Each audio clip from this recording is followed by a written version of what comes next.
Hello YouTube, this is Morgan Airspeed Prime here with my next Star Wars video. This is going to be my review, my first impressions of the Rise of Skywalker. I've just got back from seeing it, got soaked in the rain on the way to and from the cinema, but I have seen the end of the Skywalker saga. So I'm going to start here with some brief non-spoiler thoughts, and then I'll get into full spoilers, because so much happens in this movie. There's not a lot to really talk about, I think, without just getting into some of the details. So, in general, not particularly happy with this coming out of it. Just sitting there as the credits rolled, it was such a weird feeling as a Star Wars fan to be like, this was our, big finale. This is what they felt the need to sort of basically, retcon Episode 6 over, was to give us this movie and end on, so many of the same sort of similar notes. I don't think it was the absolute disaster train wreck that I think some people predicted it was, in that there are still some decent scenes. There are still some scenes that I'd actually say are actually pretty good. It's just that there's not enough of them consistently enough to make this movie worthwhile in a way, to make it worth being this finale to the Skywalker saga. It's not enough to even just be the finale to the sequel trilogy, because it doesn't in a way justify the sequel trilogy kind of existing, given the impact that some of the stuff here has on everything else. So they try, they really try with this movie to bring it together, just with the amount of kind of stuff they throw at the wall, to kind of the amount of plot that's kind of in this, compared to 7 and 8, which are fairly light on plot. This thing just has so much going on, especially in the first half, and then obviously the second half is just so bombastic with all the big action stuff as they try to bring it to an end. But it just, none of it really feels satisfying coming out of it, and I think that's the biggest example of who let this happen, who was fine with this being the final cut of this movie. And if some of those rumors are true about the fact that there were 6-7 different versions of this movie that had slightly different implications depending on which way they went, I think they might have made the wrong choice here, and they might have been better off going for something that was a little bit more out there, riskier than this odd blend of kind of trying to do something new but being very locked into needing to be super referential to everything, but in a kind of odd way where it retcons stuff but it also uses it super heavily. And it's just the sequel trilogy's weird relationship with the past, in terms of are you trying to be very referential to the original trilogy, or are you trying to completely go away from it and establish new things? Because I'm very unclear about that. Yes, this movie does a lot to sort of go against what The Last Jedi does, but I also feel you kind of had to do some of that, because otherwise, what is the plot to Episode 9? I don't think it's enough to just have it be First Order versus Resistance, given where 8 ends. So you had to introduce new elements, and they decided Palpatine was the way to go. I probably don't really agree with that ultimately coming out of this, because it does too much, I think, damage to Episode 8, the previous ending to Star Wars. So yeah, my initial impressions are not particularly high, but in many ways, actually, it wasn't as bad as I thought it would be. But what exactly am I saying when I say that? So I'm going to end the non-spoiler section there. We're going to get straight into spoilers here. So if you haven't seen the movie yet, if you don't want to be spoiled, I'm giving you the warning now, because I'm going to pretty much jump straight in. So you've had your warning. If you're spoiled from here on out, it is your own fault. So I think because I've obviously just come out of it, I think that my main reaction is to obviously what is the final scene. And it's the one kind of thing I talked about, the one rumor I talked about in my sort of final thoughts before seeing the movie.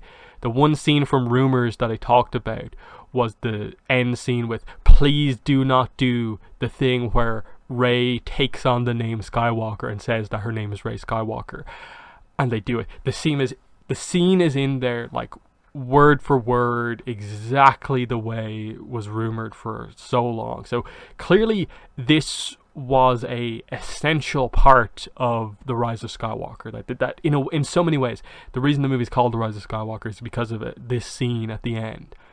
To me, it just doesn't work on so many notes. It doesn't work, and I think that the main reason is that, one, this movie, I think, goes a little bit over the top with regards to original trilogy characters, like giving Rey things that belong to them, in terms of like, she gets Luke's X-Wing in this movie. She's like Red 5 in this movie. You know, she of course has the, you know, Luke Anakin lightsaber. She gets Leia's lightsaber. All of this stuff. And it's just kind of like, really? And now you take his name. I was half expecting her to be like wearing like Luke's skin or something like that at the end of this movie.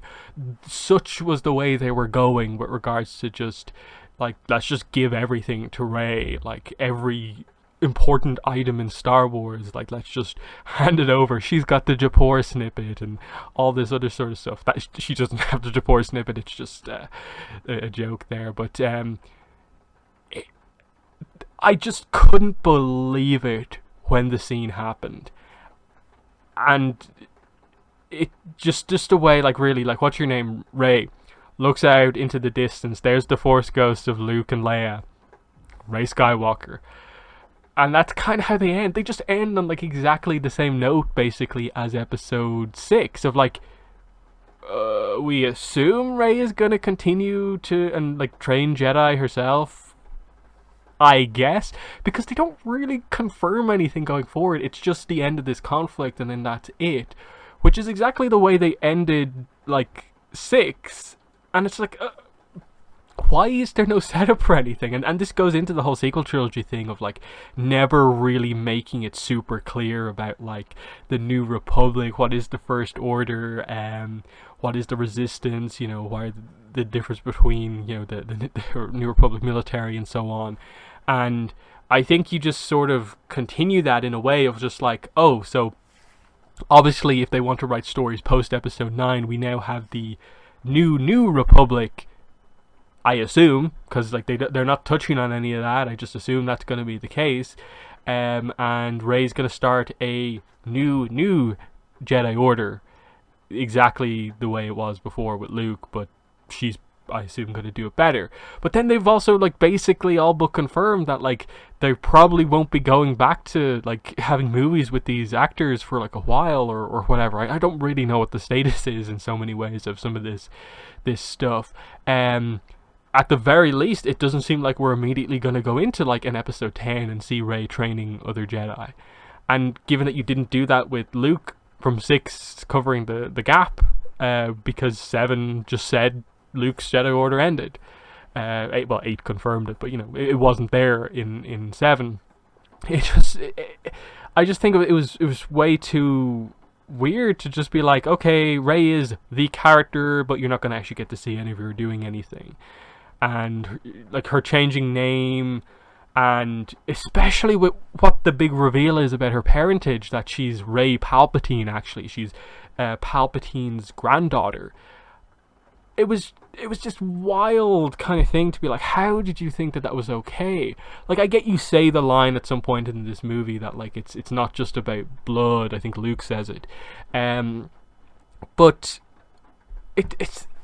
it's one of those things like, why, if you don't care about blood, would you then take on another name? Why can't you just be Rey? Like, just drop the connection to any bloodline. Why do you have to take on a whole other name? And look, to a degree, it's one of those things where like, are you just trying to keep the Skywalker like line in a way alive, keep the name there? I can get that to a degree, but just the way they did it, having her just take the name and everyone being like, yeah, that's fine, I guess. But I think I would have been better with just, she just sticks to Rey. It's Rey. Like, I don't have a family name, and that's fine. Because getting into some of the stuff with her being a Palpatine, like, do I have a problem with them revealing ultimately that she is related to someone notable? Not especially. Like, there's bigger problems than I think just that inherent reveal. Ultimately, I do like the idea that she is just a nobody, and that she doesn't have like a Force sort of lineage. I think that kind of works better. But okay, so you went for it. Now, how do they do the explanation? And look, it's kind of all here in a way, but it's so quick, and like the amount of just explain. Okay, it all comes together, and it just really highlights that like no one talked to each other between episode 7 and 8, and then between 8 and 9. Something happened here. There's going to be some story that comes out about this, because there's no way some of this stuff was actually planned out from the start, because some of this just feels so cobbled together.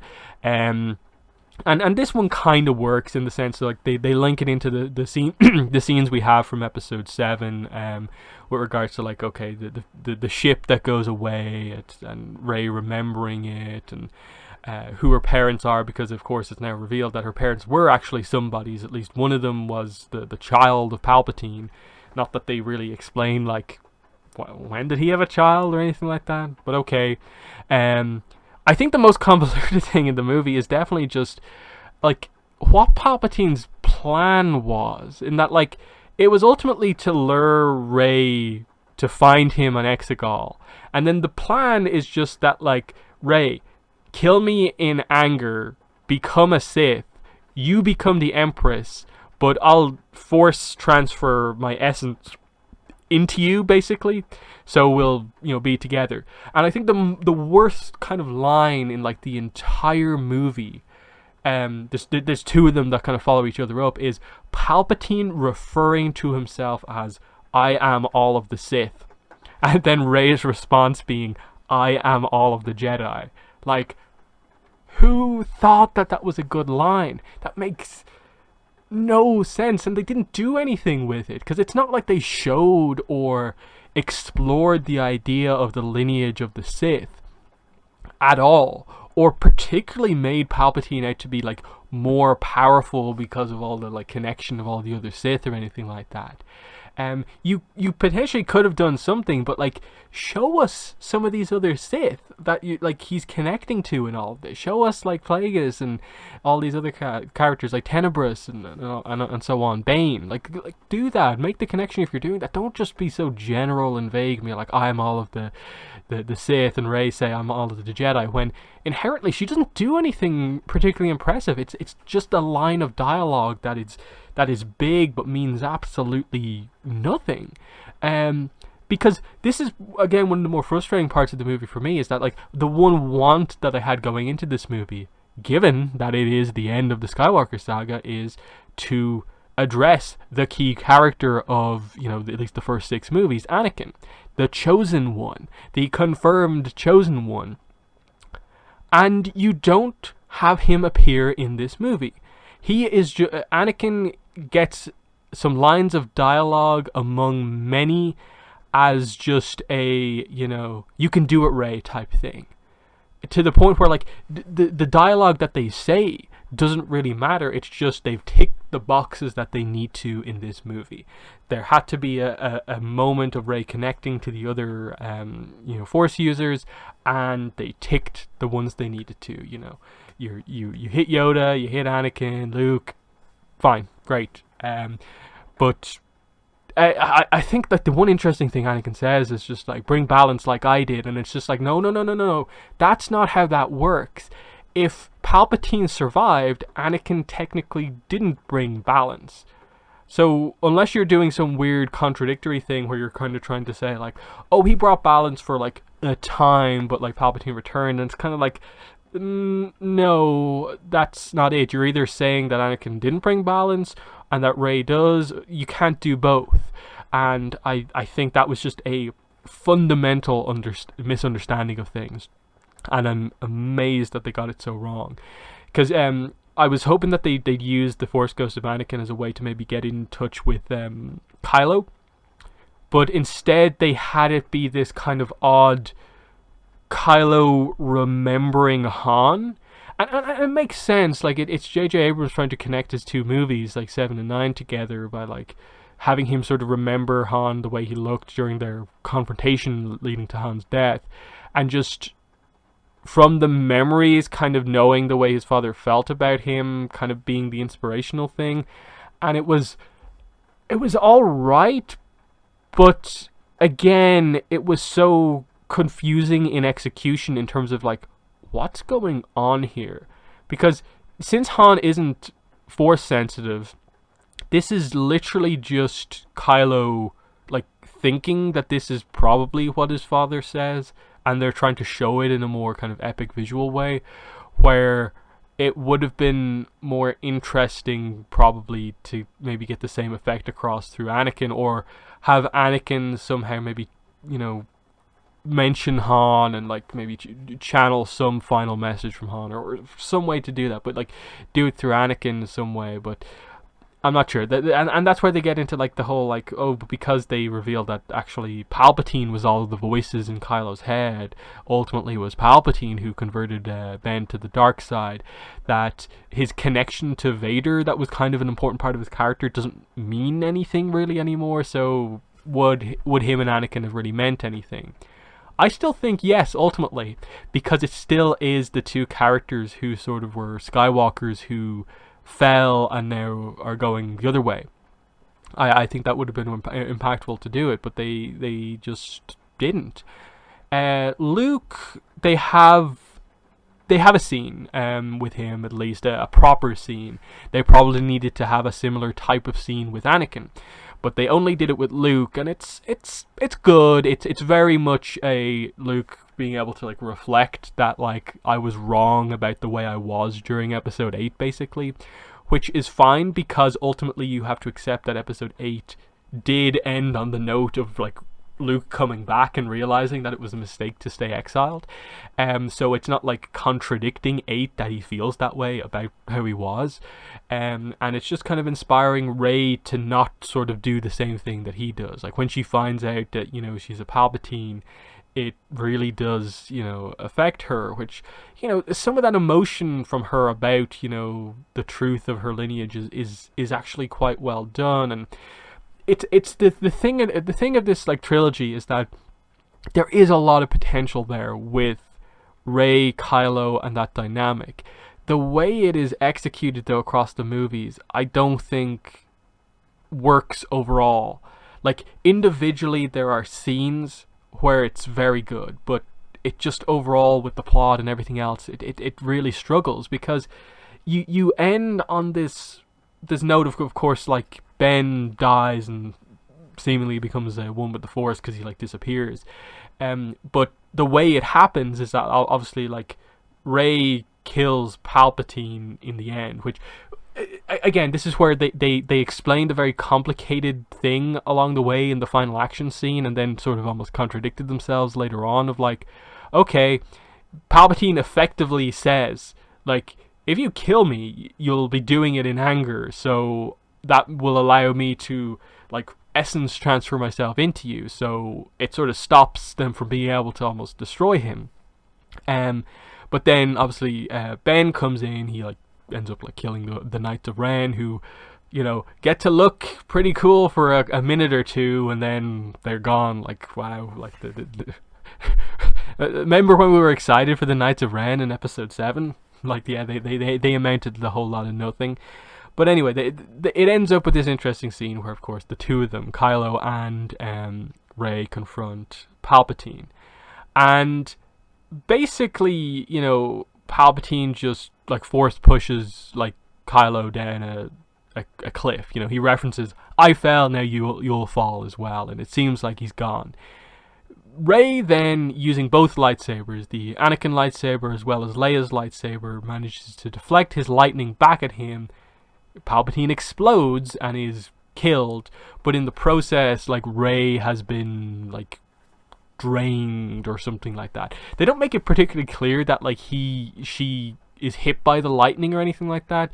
So the force draining that happened earlier on to allow Palpatine to go off the life support system thing, it is kind of like the only explanation for it. But then it's like, if Kylo can get back up and like she still has some energy, then why is it that like just blocking it with two lightsabers like drains her so like drastically to the point where she dies, and then needs Ben to be the character to like do the Force like life transfer thing, and then they confirm like, okay, relationship thing with Kylo and Rey in that they kiss, but then he immediately dies, and it's like, it's just this like so sudden of just like, this happens and this happens and this happens, and it's like, there's some interesting stuff here, but you're not focusing on any of it for any amount of time. It's just this mess of ideas just happening, and it's like, that's an okay ending for Kylo, but you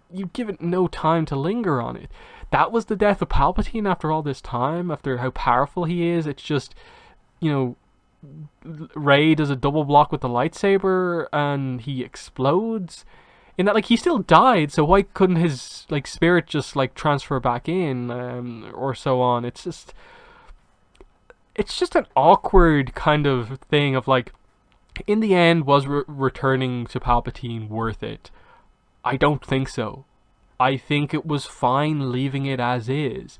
Here, it just feels like it is Palpatine just gone utterly mad, and it doesn't really feel almost like the character. Like, it's Ian McDiarmid doing the voice and stuff like that. There's a certain level of impact and gravitas just because of how powerful he is, but it doesn't really feel like it is the same character anymore. And that's where it probably would have been a better idea, like, if you could have planned ahead of just to not kill off Snoke in 8. Just develop him over movies and have him be this interesting new, you know, dark side user. Or else, if you had to have a Sith return, why not have it be Darth Plagueis? He's already referenced in the previous movies. He's referenced in a prequel, so you could actually get a prequel mention in here, because as much as this is meant to, like, I've seen some reviews being like, this movie is like overly referential and overly fan servicey, but I'm just kind of like, I didn't really see it that way. Like, there's a few references, and that, like, okay, are you saying like Lando returning for like the few scenes he has, seeing Wedge for like a second makes this movie fan servicey? Because I didn't see like anything pretty much to the prequels, outside of like, obviously, like, okay, Hayden Christensen as Anakin says something to her, but there's not much impact to it. They could have done with like one of the scenes that I think everyone remembers and likes from the prequels is that scene in the opera where Plagueis is mentioned, and the idea of, you know, he can save people from dying, and like what a cool maybe twist that would have been, that actually Plagueis succeeded in some way. Because like, Plagueis, like, the book isn't canon technically, as much as I want it to be a canon book. It's not, so they could change up the story a bit, and I'd kind of be like, that's one way to do it, to get across that like Palpatine underestimated his master and his master has returned, and we get to see the power of a different Sith Lord. You know, it was at least an option of something to be a kind of good referential, kind of introduce people who haven't read the book to the character a bit more, something like that. But yeah, it's referential in some ways, but like not in others, and it's just that, like I said, the confusing stuff around that. Finn in this movie is, again, I don't think used amazingly. He has more scenes, he has more screen time, in that the group is together for that little bit more, and you do get sort of the dynamic between them, and that, like, oh, Poe and Rey's dynamic as characters is actually that they get on, but there's a little bit of a kind of argumentative kind of streak there. Their personalities sort of clash a little bit, and Finn is kind of the guy who kind of keeps the group together. That's kind of like, okay, cool. I actually did enjoy that 3PO was kind of more heavily involved in things throughout the movie. He got his sort of, you know, chance to shine here. He was probably the funniest part of the movie in many ways, just the comments here and there and what happened. The explanation about like needing to wipe his memories and what they did with that, it was a bit overly convoluted. Like, you didn't need to make it like that, you know, crazy. Like, like make it that dramatic, and then only to like reverse it. It led to one or two kind of funny moments of like 3PO acting like he's only met everyone for the first time in the middle of like the last movie, but I'm not sure how like worth it was to like tease like the death of 3PO almost in the way that they did. Poe, unfortunately, like just was kind of there in this movie. Like they reveal a little bit of backstory that like he used to be a spice smuggler. Zori Bliss ends up being like a character sort of connected to him, but I think the fact that she never fully took off the helmet, at least as far as I remember, was always something that like held back the character from being able to really connect, and that they again sort of teased a romantic thing but then didn't really go for it, and he was just kind of there as the sort of pseudo leader for part of the movie and then the actual leader of the resistance. And you know, it was fine. You know, he got a few emotional moments, like Snap Wexley dies. That was a kind of he sees it, so it's an emotional one. But I don't think they did perhaps enough with him. The other thing with Finn was the just I suppose the stuff about him and the romances, and that they tease from very early on in the movie that he wants to tell Rey that I think the idea is that he likes her. Now they never actually say what it is really, and it's odd because they never say it and then they just drop it because of course they had the kiss with like Kylo and Rey and so on, and then like Rose is like barely in the movie and they don't in any way suggest that like Finn and Rose are in a relationship at all. Then they introduce Jannah, and it's definitely one of the bigger connections for Finn in the movie, but I don't know how much of a romance they sort of tease, if at all. Just the sort of shared connection of that they're both, you know, former stormtroopers. There is a connection of multiple stormtroopers who deserted. I suppose while I remember it, actually, Hooks. They introduced a new First Order Commander Pride, I think it is, who is okay as one of those sort of, you know, evil kind of commander type guys. He's kind of promoted like ahead of Hooks. And they tease that there's a spy within the First Order. It's revealed to be Hooks. Hooks helps them escape in the kind of middle point of the movie. And then almost immediately afterwards, he's sort of outed as the spy and killed. And it's like, okay, fine. You weren't happy with him. Kill him off. It's a scene. But there's that. Leia gets a few scenes at the very start. It ultimately was fairly clear that they were very limited in what they could and could not do with the character, especially like her final scene of like the scene where she technically, you know, dies, where she kind of connects to Ben was, I think, a little. You could tell that they didn't really know exactly what way they wanted to do it, and in the end they just kind of, you know. She was just kind of there in the movie and didn't feel particularly, you know, important. In that, like, arguably, like, the scene with, like, Luke explaining, like, Leia and, like, the fact that he did train her, she has a lightsaber as he, like, gives it over to Rey. And that the reason he has her lightsaber is that, like, pretty much almost, like, the second she completed her training, and I suppose effectively became a Jedi Master, she had, like, a sense of where her son would go, and so she kind of put down the lightsaber knowing kind of where things would go, and that the lightsaber would be used by someone else going forward. That little backstory scene was actually, I think, the best lightsaber choreography in the entire sequel trilogy. They actually had like Luke and Leia, obviously kind of de-aged back to what looked like relatively soon after Return of the Jedi, have a small but interesting sparring match where there was actually some decent choreography. So I'll give it some props there for being like, okay, cool, like a little bit of backstory, covering some stuff that happened in the meantime with the characters we really care about. That's something. Is it enough that like it was just a quick 15-second like mention?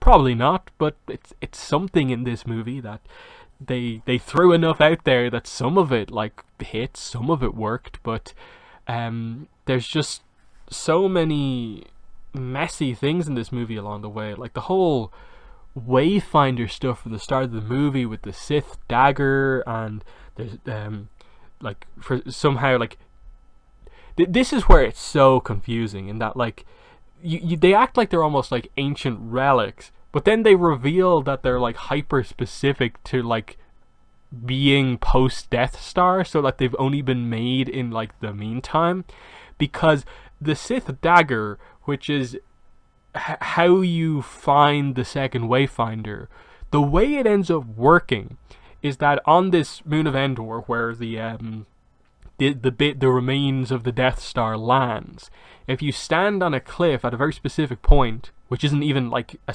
very noted specific point, Rey just happens to stand on this cliff at this point, and she lines up the blade of the dagger with the basically outline of the wreckage of the Death Star, and then this curly bit that comes off the end of the dagger reveals where the other Wayfinder is. It was like so convoluted of like, who made this thing in the intervening years that the Death Star's been down on the ground? Like, who made that? Who made the two compasses that are the only ways to get to Exegol? Like they obviously like imply that like, oh, it's all part of like Palpatine's plan, but it gets so complicated that like he had planned it to this level, and it's like, look, the Order 66 plans is a fairly complicated one as well, but this is just so like specific in these like items that are so like, you know, laser focused on like it does this one thing and that's the only thing it does, and the only reason we get to the conclusion is because they keep great track throughout the movie of where both of the compasses are and the Wayfinders are and stuff like that, and then this is where like most of the start of the movie like comes out of like, we got to go here to find the Wayfinder. Now this will lead us to this ship of this guy who is investigating the Wayfinder. Lando is introduced because he was helping Luke search for the Wayfinder, and it's like, oh, okay. This is what you're doing here, this like scavenger hunt thing at the start of the movie, which, you know, it just makes the first half of the movie just so like fast paced. This happens, then this happens, then this happens. It's pretty wild in that there's just so much plot in this compared to everything else, and in many ways like I don't have an issue with it doing that because you needed to explain this stuff, but they don't have the time to make those explanations really, really worthwhile. And so there's a lot of telling instead of showing, when the entire sequel trilogy ultimately probably needed just an extended flashback sequence of like a handful of scenes, and it probably would have come together a lot better. As it is, you know, just seeing like Palpatine like explain how all this stuff came together is just way over the top. Like Snoke explained in like one line that like, I made Snoke, and they show a vat that has like a thing that clearly looks like Snoke being grown in it, and you're like, wait, what? How does this work? Like, are you trying to say like Snoke is like a failed clone of Palpatine? Because they're really confused about like, wait, if that's the case, I mean, and he can create Force sensitive clones, why couldn't he just transfer into one of those bodies, like even if it didn't look exactly like him? So wait, what is Snoke? I'm kind of just like, Rey and the Force powers, like they do the healing thing like Baby Yoda did, which is actually fairly okay in that she just heals a worm at the start, and because it is a technique that has existed in Star Wars, it's just sort of being introduced now, it's fairly okay. She heals Kylo's wound when like the duel kind of ends, and then he does what he does to leading to his death. It's kind of like that's fine. I think the problems with Rey is the stuff like that she's able to like force pull a ship nearly completely out of the sky, and then just because she gets a little bit intense, it transitions into being lightning, and she thinks she nearly kills Chewie. That's sort of the problem as well, of like, okay, I get it, Rey is a Palpatine, that's what you're revealing in this movie. Doesn't mean just by default through blood Rey knows inherently how to use a technique like Force lightning. like, I know it's Palpatine's signature technique, but it ultimately is just a dark side technique in that we've seen Dooku use it. If you go into like Legends, it is just an inherent ability that dark side users use, almost like to prove themselves. So I just find it weird that again you have Rey do something without it being clear how she knows how to do that. In that Anakin has like gotten intense and like tapped into the dark side. He didn't use lightning. Same with Luke, did it a little part, let his anger get the better of him. Force lightning didn't come out there either. Very, very just like, what? And this is where like this movie in so many ways, like they're detailed and focused about certain things, but then completely throw like any references to other stuff to the wayside in other cases. I don't know what they were doing. Oh, now that I remember it, actually, there was one moment where I nearly burst out laughing in the middle of the movie. Don't know how I stopped myself. Like, obviously, basically towards the end of the movie, like, everyone's celebrating the victory, everyone in the Resistance is like hugging and stuff like that. Then we cut to Chewie. Maz Kanata comes over to Chewie and just hands him a medal, and it was just like, what? Really?